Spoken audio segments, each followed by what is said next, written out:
బీజేపీని ఎదుర్కోవడానికే కాంగ్రెస్‌లోకి పోయినని కడియం శ్రీహరి ఇటీవల చెప్పిండు మా ఇంటర్వ్యూలో. చెప్పని గాని ఇప్పుడు ఆయన సూర్యునికి దీటి అడ్డం పడితే సూర్యుని ఎలుగు తక్కువైద్దా? హ్మ్. ఇప్పుడు కడియం శ్రీహరి ఎలుగు ఏదైతున్నదో ఇది నరేంద్ర మోడీని సాటేటట్టు ఉన్నదా ఆయన దగ్గర ఎలుగు? హ్మ్. ఇప్పుడు శ్రీహరి సాబు దీటి ముట్టించి సూర్యునికి అడ్డం పెడితే దీటి కనిపిస్తుందా? సూర్యుడు కనిపిస్తాడా? నరేంద్ర మోడీ అలా సూర్యుడే వెలుగుతాడు. హ్మ్. ఇక్కడనే కాదు ప్రపంచం కూడా ఆయనను చూస్తాంది, తొంగి చూస్తుంది ఆయన ముఖాన. హ్మ్. ఏ పేపర్ కానీ, ఏ వీడియో కానీ, ఏ లెక్క కానీ, ఏది కూడా నెక్స్ట్ ప్రధానమంత్రి నరేంద్ర మోడీ అంటాను. ఈయన నరేంద్ర మోడీని అడ్డుకుంటాడా? హ్మ్. కావ్యాన్ని గెలిపించుకుంటే ఈయన హ్మ్. నరేంద్ర మోడీని అడ్డుకున్నాడు తర్వాత పక్కకు హ్మ్. ఈయన కావ్యాన్ని గెలిపించుకోమను. హ్మ్. ఈయన వలన రాజన్న వేయండు పార్టీ నుంచి, హ్మ్. ఈయన వలన ఆరు రమేష్ ఎలగొట్టిండు పార్టీ నుంచి. హ్మ్. ఈయన బిడ్డకు టికెట్ ఇచ్చిండు. హ్మ్. టికెట్ ఇచ్చినాక ఈయన టికెట్ ఇడిచిపెట్టిపోయిండు. హ్మ్. ఈయన గురించి ఏమనుకుంటారు జనం? హ్మ్. మళ్ళా కాంగ్రెస్ పార్టీకి హ్మ్. 30 ఏళ్ళ రాజకీయ జీవిత చరిత్ర అంటాడు. 30 ఏళ్ళ రాజకీయ జీవిత చరిత్ర కాంగ్రెస్ పార్టీకి వ్యతిరేకంగా పెరిగినోడు ఈయన. హ్మ్. అసలు కాంగ్రెస్లో పోయిండు ఆయన. ఆయనకి ఏం వెలుగు వస్తుంది? హ్మ్. పెద్ద మనిషి నిజంగా వెలుగు రాదు. ఆ కావ్య కూడా పార్లమెంట్ మెంబర్ అయినా కూడా ఇంత వెలుగు ఉండదు, ఏమి వెలుగు ఉండదు.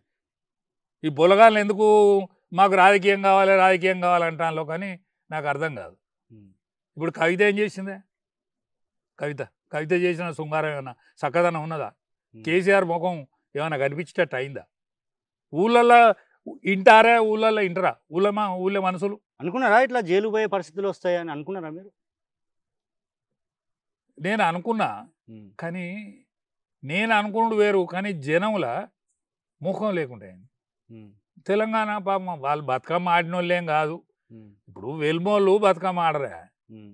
వెల్మోళ్ళు బతుకమ్మ ఆడరు, మళ్ళీ దూరలేనా వీళ్ళు బతుకమ్మ చిబ్బి పట్టుకొని ఆడిపోయారు. కానీ ఏదో వాళ్ళ బతుకమ్మలు వచ్చి బతుకమ్మ అయింది, తెలంగాణకు బతుకమ్మ అయింది. ఆ చోటి బతుకమ్మ జైలుగా పాడా. జైల్లో పోవడే కాదు, దాన్ని ఏదన్నా చేసి వేరే పని చేసి జైలుకు పోయినా మంచిగా. ఇది సారా కాదు, అది దిక్కేళ్ళ సారా రాయండి. లేడీస్ దగ్గర ముఖం ఇట్లా మూతికి అడ్డం బట్ట పెట్టుకుంటారు ఇంటికి వచ్చినప్పుడు, దబ్బనం తాగి వచ్చినోడు ఇంట్లో కసోటి పని చేయొచ్చునా? ఏడికి వచ్చినట్టు గొర్రెల స్కామ్ దాని గురించి ఏం చెప్తారు? ఎందుకంటే మీరు ఆ శాఖ కార్పొరేషన్ నన్ను చైర్మన్‌గా ముందర ఉన్నప్పుడు. పెట్టి ఆ గొల్లోళ్ళు నాశనం చేసిండు. ఆ! నా చేతులు ఏం లేకుండా చేసిండు. హ్మ్. ఆ శ్రీనివాస్ యాదవ్తోనే ముంచిపిచ్చిండు దాన్ని. హ్మ్. ఏం గాల పెట్టిండో ఏం సుమారు ఇప్పటికి కూడా రెండో విడత అది అన్నారు. రెండో విడత లేదు, 43,000 మూడో విడత లేదు. వాళ్ళు విలవిలలాడుతారు. వాళ్ళు అమౌంట్ కూడా రానట్టుంది వాళ్ళ చేతికి ఇంకా. అమౌంట్ వాళ్ళ చేతికి రాకుండా వాళ్ళ డిపాజిట్ వస్తలేదు, అదే కదా! వాళ్ళు కట్టింది డిపాజిట్ వస్తలేదు. హ్మ్. అది బాధ. ఒక్కొక్కరు వాళ్ళ భార్యల పుస్తలను కూడా ఆ, అమ్ముకొని మేము పెట్టినామన్నారు. మా అప్పులు తెచ్చి ఒక పుస్తలు నలుగురిని అరెస్ట్ చేశారు, ఊకున్నారు. ఎందుకు? కారణం ఏ ఏందనుకోవచ్చు? దరిద్రం గట్లే పాడైతుంది. ఇప్పుడు ఆయన ఏం చేసిండు? నన్ను చైర్మన్ చేసిండు, హ్మ్. మెదకులనే ఓపెనింగ్ చేసిండు. ఓపెనింగ్ చేసిన దాంట్లో నన్ను చైర్మన్ చేసిండు, ఆయన సభాధ్యక్షుడుగా ఇచ్చిండు. హ్మ్. ఆడు ఓపెనింగ్ ఆ రోజు ఎవరు? కేసీఆర్. కేసీఆర్ సభాధ్యక్షుడు హ్మ్. దేశపతి శ్రీనివాస్తో మాట్లాడించాడు. హ్మ్. దాని తర్వాత మా మంత్రితో మాట్లాడించాడు శ్రీనివాస్ యాదవ్తో. హ్మ్. అరే వీడికి నాశనకాలం పుట్టిందిరా, వీనికి ఏదో కడుపులో విషయం వచ్చిందని అనుకున్నా ఆనాడే. ఆనాటి నుంచి నేను దాన్ని జోలికి పోయింది లేదు.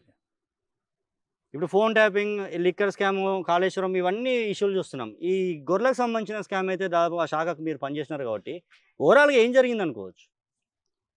ఏం జరగలే, తిన్నారు వీళ్ళే. హ్మ్. ఈయనకు తెలియకుండా ఏది కాలేదా? హ్మ్. కేసీఆర్ తెలియకుండా సీమా చిటుకు వాళ్ళే. హ్మ్. కేవలం 2 కోట్లే కదా! ఇప్పుడు ఆ కేసు మనం చూస్తున్నాము. 2 క్రోర్స్ అని చెప్పేసి పెద్ద ఇష్యూని ఏదో చిన్నగా చేస్తున్నట్టున్నారు.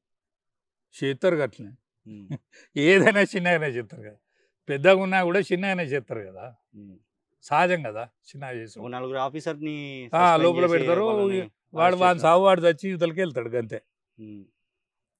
ఎట్లా ఉండే? మీరున్నప్పుడు ఆ శాఖ ఎట్లా ఉండే? ఇప్పుడు ఎట్లా ఉంది? అంటే కేసీఆర్ నాకు ఉన్నప్పుడు ఈ చైర్మన్కి ఏం అధికారాలు పాడు, 6th ఫింగర్ 5వ ఏలు 6వ ఏలు. అంటే అథారిటీ సైడ్ మీరే చేయాలి కదా! లేదు లేదు, ఉమ్.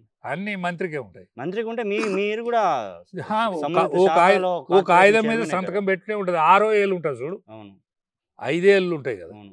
కొంతమందికి 6 ఏళ్ళు పెడుతుంది, 6th ఫింగర్. ఈ చైర్మన్ అనేది 6th ఫింగర్. మీరందరూ సైన్ చేయాల్సిందే కదా. ఏ సైన్ ఫైల్ పాడు కానీ సైన్కి ఏం బలం ఉండదు. ఉమ్, రొటీన్ సంతకం. అంతే సైన్కి ఏం బలం ఉండదు. ఎడ పెట్టమంటే అడ పెట్టాలి. అంతే. అట్నే పెట్టినరా దాంతో నచ్చేది లేదు, పోయేది లేదు. దాంతో నచ్చేది లేదు, పోయేది లేదు. ఇప్పుడు మీటింగ్ తీర్మానం చేసే అధికారం తప్ప ఉమ్. దానికి మర్రబడే అధికారం లేదు, దానికి తిరలబడే అధికారం లేదు. అంటే ఇప్పుడు మీరు చైర్మన్ ఉన్నప్పుడు ఏడ ఆ, సంతకం పెట్టారో నేను పెట్టిండ్రా? చైర్మన్ ఉన్నంత మాత్రాన ఆ చైర్మన్ ఉండే అధికారాలు లేవు పాడాయి. ఓకే పవర్ మొత్తం అక్కడే ఉంటుంది.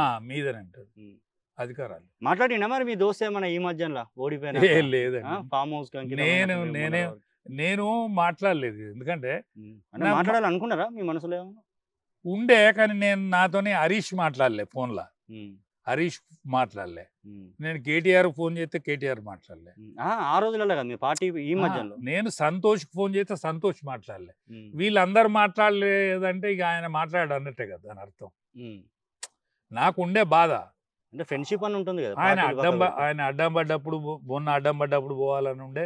అంతకంత మొన్న ఎన్నిక ఓడిపోయినప్పుడు కూడా పోయి కలవాలని ఉండే నాకు. కానీ ఇక వాళ్ళు అవకాశం ఇస్తారో ఇయ్యరో ఎందుకు, అదో ఇజ్జత్ తీసుకుంటే ఎందుకని పోలే. వేరే